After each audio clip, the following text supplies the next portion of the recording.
ရောဘုန်းကြီးဩဇာသိကြည့်တာပြီဆိုလို့ရှိရင်တကြီးအလုံးနဲသွားဟောတာဟုတ်တယ်လေ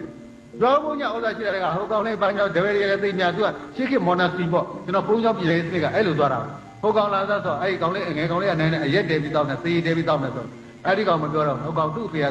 ဒီဘုန်းကြီးကြောင်းမှာသူ့ဒီပဲအဲ့ဒီကောင်ခေါ်တဲ့သံပဆိုတော့ခေါ်လိုက်တော့ဒါရှင်ပြဒါပါကြဒီတော့မင်းသူရာမေးရမယ်မှတ်မိတယ်မှတ်လားနည်းနည်းရိပ်ပြီးဘုန်းကြီးကတုံးနေနေကောင်မင်းကောင်ဒီလောက်တော့ထိုင်တော့ဟမ်အသုံးရတဲ့ကောင်သွားဟာကျောင်းတဲ့သာသမီလူဖြစ်တယ်ကြားကုန်ရှစ်ထွီးသွားဟိုကောင်ကဟဲ့လာလားဟမ်ဘုန်းကြီးငါငယ်တော့တခါမှမပေးကြဘူးလို့လာသန်းတော့ပြင်းဆိုချအဲ့ဒီလိုနဲ့ထိမ့်မယ်